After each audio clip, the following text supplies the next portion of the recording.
C'est un endroit qui aspire au repos, à la douceur et au bien-être. Sa couleur bleu lagon plonge votre regard dans l'infini plaisir de vouloir découvrir ses profondeurs.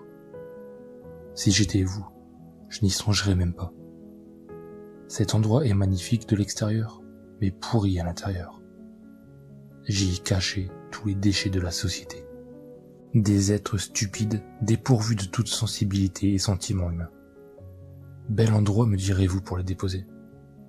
Oui, je sais. Mais là au moins, personne ne viendra les réclamer. Ils n'en valent pas la peine. L'amour qu'ils ont pu donner de leur vivant n'était qu'une facette pour tromper leur monde. Quand je tue, je ne le fais pas au hasard. Je sais où je vais. Je sais quelle direction et directive je dois prendre. Mes victimes, je les fais souffrir de longues heures avant de les sculpter dans un style qui m'est propre. Aucun psychopathe ne sera à la hauteur de mon talent. J'ai l'art et la manière d'en prendre grand soin. Aujourd'hui, je dépose ma dernière création morbide. Une femme que j'ai espionnée suite à de nombreuses rumeurs à son sujet. Mon travail de détective a fini par payer après plusieurs journées à fondre dans ma voiture quand le soleil est au zénith. Les nuits blanches à la regarder dormir tout en essayant de calmer mes pulsions sexuelles. De près ou de loin, elle me faisait de l'effet. Il fallait qu'elle paye sa cruauté et j'étais décidé à lui faire les pires misères du monde. Hier, je me suis enfin décidé. J'ai eu une idée rocambolesque qui m'a traversé l'esprit. J'ai guetté ma proie une dernière fois et croyez-moi, mon excitation était grande. Elle bosse dans une boîte où le costume cravate et le tailleur est de rigueur. Des gens pincés du cul qui se la pètent. Tout ce bas monde qui se croit supérieur à la classe inférieure à cause de leur haut salaire et leur voiture luxueuse. Laissez-moi rire, ils vont aux toilettes comme vous et moi. Bref, c'est de simples mortels. Elle était là, seule sur le parking à fumer sa Marlboro. Je me suis approché en douceur pour ne pas l'effrayer. Elle m'a regardé, mes pas sont devenus velours. Je lui lance un bonjour en affichant mon plus beau sourire. Elle me demande qui je suis et si on se connaît. Je lui réponds calmement « Je suis personne, mais tu vas vite me connaître ». Elle tente de fuir. Mon bras agile la bloque dans son élan. J'en profite pour lui faire perdre l'équilibre et je lui inflige un coup violent derrière la nuque. Inerte au sol, je la relève avec délicatesse en regardant mon environnement.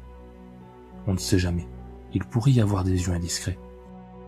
Je balance son corps dans le coffre de ma voiture garé pas trop loin. Avant de prendre mon bolide, je prends soin de lui faire une petite piqûre pour prolonger son sommeil. Les kilomètres, je les avale à vive allure. Pas un radar à l'horizon. C'est normal, je connais la route par cœur. Enfin, le lieu de la destination finale tant convoité est là. Juste au moment d'ouvrir le coffre, je sens du mouvement à l'intérieur. Les rayons du soleil lui piquent les yeux quand j'ouvre ce dernier. Je vois son visage. Elle a peur. Et ça me fait plaisir. Elle essaie d'invoquer à travers ses mots de la pitié. Je ne les écoute pas. Je suis déjà en transe. Comme une vulgaire feuille de papier, je l'éjecte du coffre. Elle crie si fort que je suis obligé de la frapper. Mais cette fois, je la laisse consciente. Un sillon de sang glisse lentement du coin de sa lèvre. Je le lèche. Elle me repousse de ses bras fins. Encore un coup, mais cette fois-ci dans le bas-ventre pour mettre ma victime à terre. Comme un ver de terre, elle se débat. Tant bien que mal, j'essaie de lui ôter tous ses vêtements. C'est à ce moment-là que ses pieds et mains liés m'ont aidé pour commencer ce dont j'avais imaginé pour elle depuis le début. La violer aurait été trop facile. Non. Mon esprit sadique vaut bien mieux que ça. J'ai commencé à regarder ses chevilles bien fines. Dessus, je verse un liquide qui se nomme alcool à brûler. Ma boîte d'allumettes fera la suite. Une agréable odeur de poulet frit me fait rugir de plaisir. Elle hurle mais ne peut rien faire. Alors, je continue à verser le liquide magique sur différentes parties de son corps. Ventre, poitrine, bras.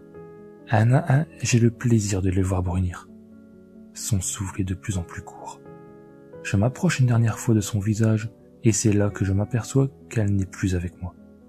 Je lui ouvre la bouche et je verse les dernières gouttes à l'intérieur.